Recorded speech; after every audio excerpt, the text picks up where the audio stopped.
We start.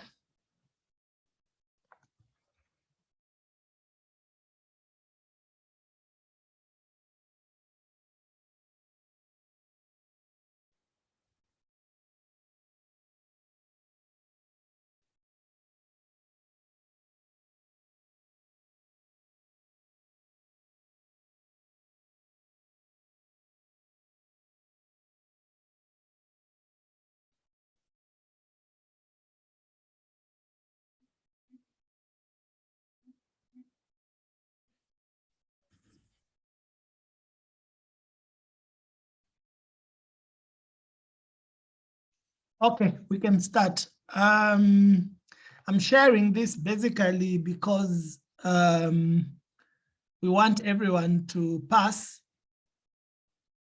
and we want everyone to have some knowledge of what is expected during your exams. For the people starting the rotation, it's even better for you. For the guys that have the exam on Monday, yeah, you still have a few days to patch up. So this is quite important.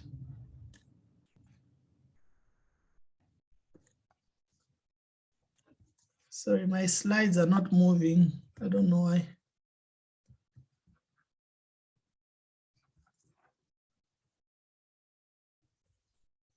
Okay, so your exam has everyone, whether you are Levy, you are Apex. I do exams for Apex, I do exams for Levy, and I'll be doing exams for Unilas. So your exam has a theory aspect and it has a practical aspect. The theory aspect is really what we are trying to find out is that, have you really read your 10 teachers back to back? That is both your gynecology one and your obstetrics one. So do you have enough background knowledge to be able to work on the word?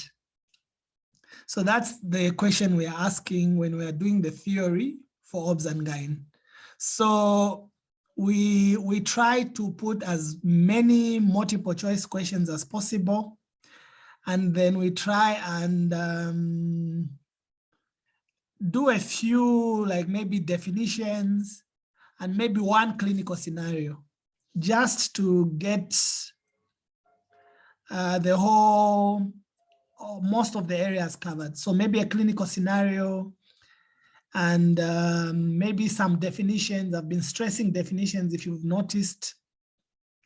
And then the last part, the multiple choice questions are just, like I've said already, we are trying to see if you really have a good theory base, a theory base that if you are in 5th year, that you can build on as a 7th year. And if you are in 7th year, a good theory base that you can build on as an intern. That's really what we are looking for in the theory. Then in the practical aspect, we are saying that the first question we are trying to answer is that, have you been on the ward? So the way the Osce or the practical exam is designed is that whoever didn't spend enough time on the ward cannot pass. That's the idea behind it. It can be like you are just writing, like it's a theory exam. Sometimes it's projected. Sometimes we go to the skills lab and have that exam. But the idea of the clinical exam, the first idea is that we want to make sure the one who didn't spend time on the word cannot pass that exam. That is the idea. Then the second objective of that exam is to try and make sure that you've gained some skills. So it means that gaining some skills means that you can take a history properly, a focused history, a history that is dependent on the complaint that the patient is giving you. You can do a good general examination of the patient. You can do an obstetric exam. You can do a pelvic exam. You can order appropriate investigations for the particular problem that you have in hand. And if you're a 5th year, you have a reasonable plan for treatment of the patient. It doesn't have to be detailed, but you know exactly what needs to happen, that the patient needs an antibiotic, the patient needs anticonvulsant, and the anticonvulsant they need is diazepam, and so on and so forth. So I can give an example of when I say, how is the loading dose of magnesium sulfate given? I can give the same exact question to a 5th year and the same exact question to a 7th year or to a finalist. So what I expect from the 5th year is that they'll tell me, we'll give the loading dose of magnesium sulfate is given as 14 grams, 4 grams IV and 10 grams IM. That is like more than enough for a 5th year. But when I ask a 7th year that same question, probably I expect that they'll say that the loading dose of magnesium sulfate is 14 grams. That 14 grams is divided in such a way that 4 grams IV, 4 grams goes intravenously and 10 grams goes IM. And that IM, 5 grams goes on one buttock, 5 grams goes on the other buttock. The concentration of the magnesium sulfate given IV is 20%. And the concentration of the magnesium sulfate given IM is 50%. And the IM dose has lignocaine added to it to reduce on the pen, for instance. So you can see that the amount of detail that is there is a bit different, but the question is the same. So the question is the same, but the expectations are different because clinical medicine is the same. Whether you're a 5th year, whether you're a 7th year, whether you're a postgraduate, it's the same. It's the expectations that change. So we can look at the same exam and have 2 different people write, but the expectations are quite different. So I'll just go quickly into, okay, before we go into the other aspects, I want to ask if everyone is clear about what I've said so that we move on. Are we clear about what I've said? Yes. Could you please repeat? Which part? How we give the magnesium sulfate? No, I wasn't teaching how to give the magnesium sulfate. I was telling you the difference in expectations, that I can ask the same question to a 7th year and ask the same question to a postgraduate and ask the same question to a 5th year. The expectations are different according to who I'm asking. So if I say, how do you give a loading dose of magnesium sulfate? The answer I expect from a 5th year and the answer I expect from a 7th year is quite different. The detail is a bit different, but the question is exactly the same. That's the point I was making. So magnesium sulfate, we know how it's given. We talked about it already, I think, in another tutorial. Maybe some people were not there, but that's the objective of the question I was asking. Yeah, so we can talk about magnesium sulfate later, but that's the point I want you to get. So sometimes 7th years and 5th years, like in the last Apex exam, 5th years and 7th years got a very similar exam, but the expectations were quite different. Yeah, that's the point I was trying to make. Any other concerns?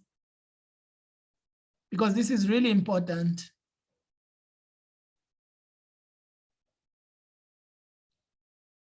So you have your theory and your practical. Your practical will have a lot of multiple choice questions. Your theory will have a lot of multiple choice questions, maybe 100 even. But then we have a few other things there just to see if you can write and interpret things. Then the practical, it has 2 objectives. One is to make sure people who were not on the wards don't pass.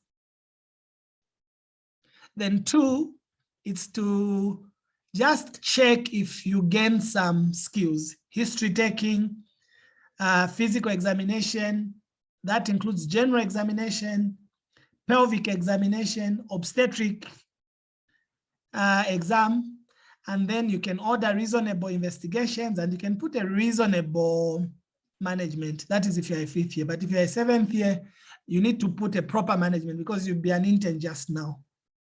So no one is going to sit and teach you what's the dose of what. So you upgrade your knowledge from your junior clerkship, which is like your 5th year. So we move on. So this is one of the questions that was there in one of the Osce exams.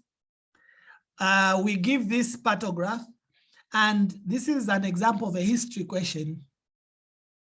So we give you a pantograph and say summarize, because you remember on the word, when you are doing your history, we always tell you to give us a summary of your history, to give us a summary of your examination.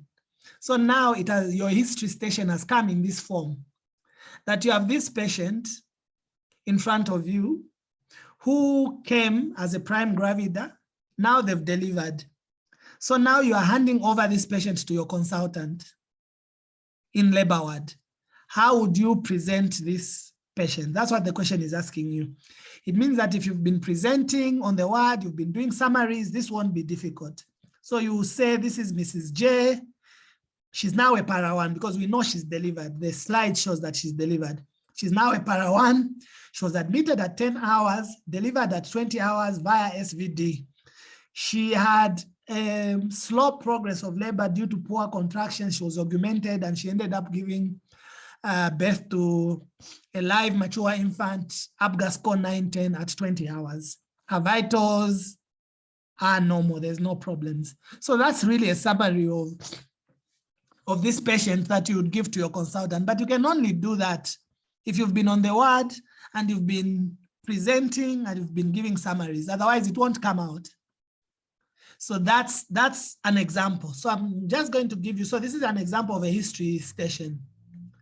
Then this is another example of an obstetric exam. On this station, we would like actually for you to do an obstetric exam. And very likely we will do an obstetric exam unless we are not able to.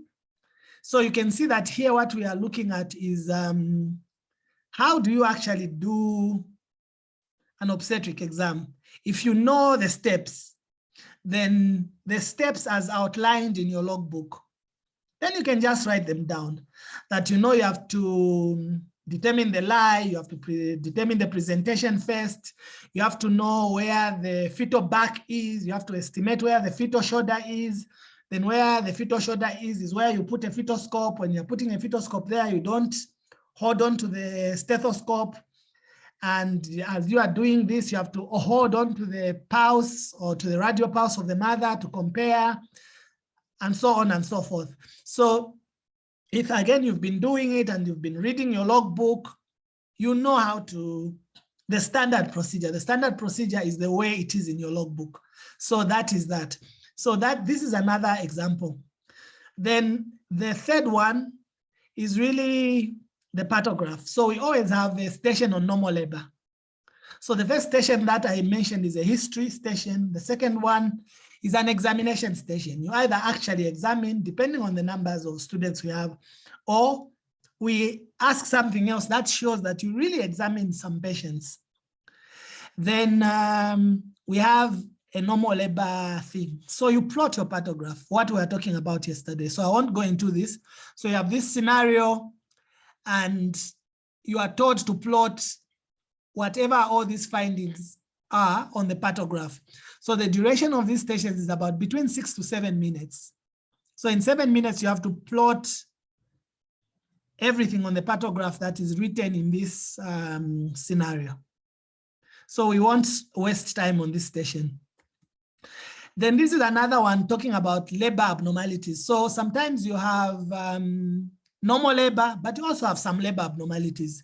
This is especially important for 7th years, but for 5th years as well, because you are doing deliveries. So you've seen placentas, you know the weight of the placenta, you know the length of the umbilical cord, you know the different kinds of placenta that you can find because you've been doing deliveries. So this is an example. So I don't expect someone, if you look at number 4 there, how many arteries and how many veins are in the umbilical cord? Really, you've been delivering and then you failed to answer that question. Then what are you really doing? Yeah, we are not nurses and we are not clinical officers. We need to be detail oriented because by virtue of being in this program, we are really teachers in the end. So we need to be very particular about details. So you can see this is asking, are you a detailed person? Yeah, 3rd stage of labor. This is just the same labor abnormalities. So I've just mixed up a lot of questions in different Osce questions just to stimulate you about the level that is expected of both classes. So that is about that. Then this is the same question. This is also about labor complications. This is somebody having a 3rd stage of labor. So there's a lot about the 3rd stage of labor, active management of the 3rd stage of labor. What do you do with a retained placenta? All those things associated with an abnormal 3rd stage. So abnormalities of the 1st stage, abnormalities of the 2nd stage, abnormalities of the 3rd stage will be asked. So this is just another example. This can be a scenario in the skills lab that perform a 3rd stage of labor in this patient. She has just delivered a baby. Then you demonstrate. If we don't have that scenario due to many reasons, then maybe we just ask you to describe. Then we have a station that talks about investigations. So there are a lot of common investigations that we have in obs and gyn. You can see there's a hysterosalpingogram there, there's an ultrasound scan, there's a full blood count, there's a semen analysis, there's a slide there showing hemolysis in a severe preeclampsia patient, a HELP syndrome patient. So it's showing some hemolysis. So you need to be, like I said, you have your history, you have your examination, you have your investigations, and you have the treatment of the patient. So all those things will be incorporated in the Osce because those are the things we are looking for. Are you able to take a history? Are you able to summarize a history? Are you able to examine? Are you able to summarize an examination? Are you able to order appropriate investigations for a patient? So these are some of the investigations that you might see in the exam, and we can ask different things. Sometimes you can bring serum beta HCG levels in a patient who has just delivered. Then maybe you're asked to interpret what's going on. Serum beta HCGs in an ectopic pregnancy, serum beta HCGs in a molar pregnancy. So all those things can be there. So investigations in obs and gyn, specific investigations in obs and gyn are important. So just look up all the investigations, the common ones, especially things specific to obs and gyn. Then this is neonatology. Again, it's not a secret, we deliver babies. So neonatal resuscitation is an issue, and you being able to do at least an ABGA score. Because again, you've been delivering babies, we are going to ask you about ABGA score, and we are going to ask you about neonatal resuscitation. So that's another station. Then I've already said, now we've reached the point where we are talking about treatment. So we have patients, we have drugs here. So we have a drugs station. So you need to look up all the common drugs that we have. So your oxytocins, your tranexamic acids, your magnesium sulfates, your methyl dopers, your labetalol, your nifedipines, your hydralazines, your misoprostols, your mifepristones, your clexanes, your warfarins, all these drugs that we are, the common drugs that we are using in labor ward. They will be asked about, and you need to be aware of them, and you need to know them, especially the common drugs. We are not going to ask about drugs that we do not use. We are not going to ask about drugs that you did not see on labor ward. But if a drug was there in labor ward, it's going to be asked about. Pethidine, for instance, fentanyl, For instance, if you're a 7th year, all these drugs, you should know the doses, you should know the durations of giving, you should know when do you stop giving this drug, for how many days do you give Expen, gentamicin, Flagyl, all those drugs, the common drugs that we are using on the labor ward. So this is about the drug section. So the drug section continues with contraception, because contraceptives that are used, most of them are really drugs. So you can see that this is the contraception station. We have a levonorgestrel ICD at the bottom, IUCD at the bottom there. We have a copper IUCD up there. We have the second one here, number B, which is Implanon. It's a kind of contraception. Then we have the third one there, number C, is Depo-Provera. And then we have the one at the bottom there, the last drug there. It's also a family planning method. It's called Noristat. So Noristat is given usually every 2 months. Depo-Provera is given every 3 months, I think. So these are the drugs that as you look at drugs, don't forget contraception. That's the point. Because these are the things that we are doing every day on the ward. Then you should not forget applied anatomy. Because we learn that anatomy, we learn for a reason, for us not to injure patients, for us to take care of patients better. So when you're doing an episiotomy, you are cutting things. You are cutting muscles, you are cutting all sorts of things. So what are you really cutting? You need to know if you are going to be on labor ward. What am I cutting? What are the complications? What are the things that I might injure as I'm doing this episiotomy? Those are really obvious doctor questions. So this is just an example. Sometimes we can cover these muscles and ask you, what are the names of these muscles? Because we've learned all these things and we learned for a reason. So this is the area you must know something about, because this is the area where you are working when you're in labor ward. So you need to know this, this picture that is in front of you, because it's the anatomy that you see every day on labor ward. When you're doing your deliveries, when you're doing your MVAs, this is the anatomy you are looking at every day. So we move on. Fetal skull, this is neonatology. It's also applied anatomy. You need to know the fetal skull. You need to know what modding is. You need to know where the anterior fontanelle is, where the posterior fontanelle is, because when we are doing a vaginal examination in labor, we try and find the posterior fontanelle. We try and find the anterior fontanelle for us to be able to tell what is the position of this fetus in the pelvis. We use these sutures to determine, is there modding? Is modding +1, is modding +2, is modding +3. So these are not things that we learn for just saying we did anatomy. It's things that we are going to use in the labor. That's the point of these stations, that the anatomy that we learn is useful when you are on the ward. So next slide. This is just again the same applied anatomy. You can see these are incisions. Obs and gyne is surgery. So we do a lot of incisions. When you come to theater, we can see. Sometimes we do a paramedian incision, we do a midline incision, we do a fenestel, we do all sorts of incisions.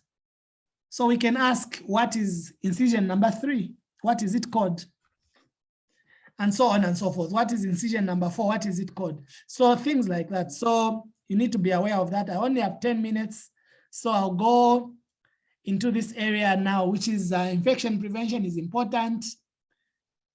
You need to know what these things are used for in front of you. We already talked about infection prevention. If I didn't talk about infection prevention, then maybe some people are not there, but we've talked about it, how we dispose of things that we use on labor ward, sharps, contaminated waste, domestic waste, all these things are on the ward. So you need to be aware of the infection prevention practices. What is decontamination? What is sterilization? What is high-level disinfection? What is cleaning? And things like that. So all those things we have to be aware. Then surgical instruments, I can't put all of them here, but you can see that I've put a few there just to make the point that we have all these special surgical instruments that we use in the Department of Obs and Gyn. So just learn as many as you can. The list is long, but I think I've put maybe there were 10, but I added 10, 11, 12, 13. There are 15 on this screen. So there are more out there. You know the instruments you've been looking at, the instruments you've been using, but these are examples of the things that are so obvious that you should know about if you've been going to theater, if you've been taking the time. Then this one is about surgical procedures. You know, we do vacuum deliveries, we do the specimen on top there, which looks the funniest of them. That's a radical hysterectomy specimen. We talked about hysterectomy, radical, simple, and so on. You can see there's a BTA on the other side. You can see there's a forceps delivery on the other side, vacuum delivery on your right, and so on and so forth. A cesarean section at the bottom. So these are just surgical procedures that we can ask about. Next is, do I have any next? Or we are done? Yeah, so that was the last slide. So we have about 7 minutes. I would like to just invite some questions, some concerns, anything that is not clear so that we clarify it.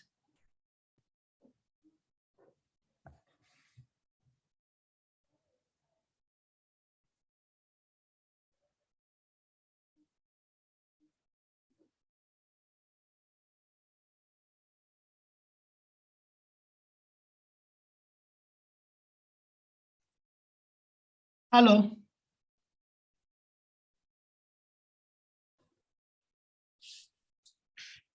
Hello, Doc. Yes, please. Doc, I'm having a concern, or maybe it's a, I don't know whether I can say it's a request. Yeah. We were on call last Friday and we couldn't attend the tutorial on hysterectomy. I was kindly asking if the doctor has recorded the tutorial. I didn't record it, but I think I have it somewhere, so I can do a recording and post it, the one on hysterectomy. Oh. So I can do that Please, for you Doc. maybe today or tomorrow. Please, Doc, we will appreciate. Okay, any other concerns?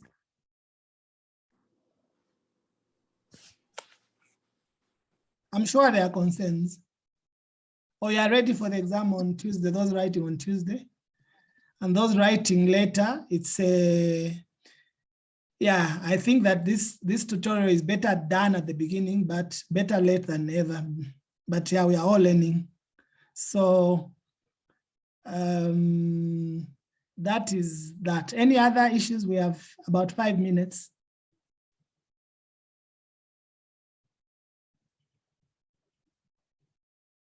If you can kindly tonight, sir. Thank you. What? I didn't get you.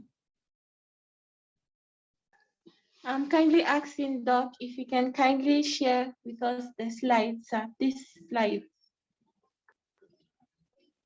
Yeah, I'll think about it. Okay, thank you, Doc. Any other?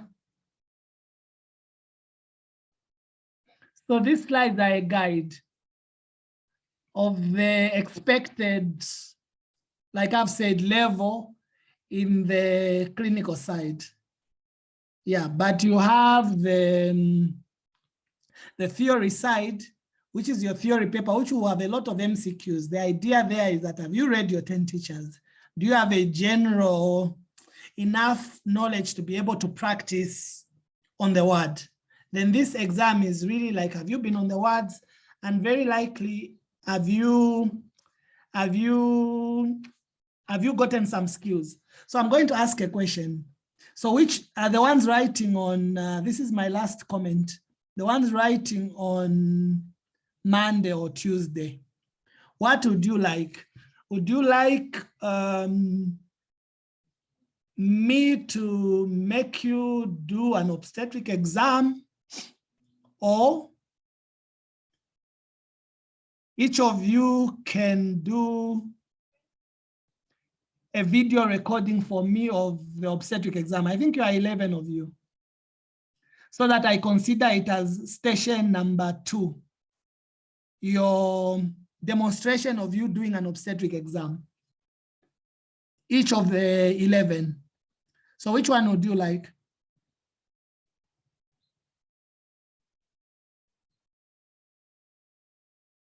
Or you want to discuss it among yourselves? Yes, doctor, maybe first we discuss. Yeah, so because you really have to demonstrate that you are able to do an obstetric exam. So we have two options.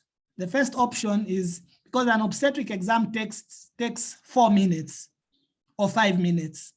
So you can do a 5 minutes video of you doing an obstetric exam, or I can just bring an obstetric exam in your Osce on Monday, so that you do it right there in the exam. So if you do it outside and I have all the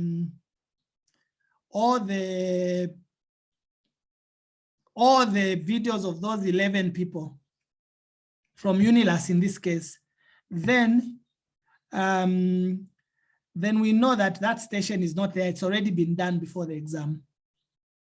Because it's the same thing, it's just really a demonstration. So you practice. When you see that you've done it perfectly, then that's the video you give to me. So that's the proposal, but that needs to be done. If we are writing on Tuesday, maybe we need to agree that we just write on Tuesday. It means that I need all those videos by Monday, if you agree to that. If you agree that you are not giving me any videos, maybe, which is better for me? Is it Monday or Tuesday for the exam? So I'll confirm by Friday. Just know that it's either Monday or Tuesday for now. Okay. I think Tuesday. What? I was thinking Tuesday is better.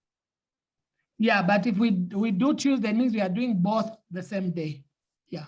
In the morning, we do the theory, or we just do the theory in the morning. After we finish the theory, we do the Osce. That's what we always do with the Levy students. So we start with the theory, then we move on to immediately to the practical exam in the skills lab. I think that's okay, Doc. Okay, that's fine. So let's work with Tuesday for now then. So I'll wait for the response. By when are you telling me the answer? About this obstetric, palpation obstetric exam. We can even give it to you today. We just need to discuss. Okay, okay then. Okay, that was it. I'm sure I'll have another tutorial tomorrow, and then I'll try and remember to send the hysterectomy tutorial. Excuse me, Doc. Yes, it will go off. I have a question. Which book is better for 7th year, between 10 teachers or tutors? Just 10 teachers is enough. Unless Okay. something is missing in 10 teachers, then you can add on tutors to just complement, but just stick to 10 teachers. Okay, thank you. Okay. Okay then, so good day. We'll do a tutorial tomorrow. I'll send what we'll talk about.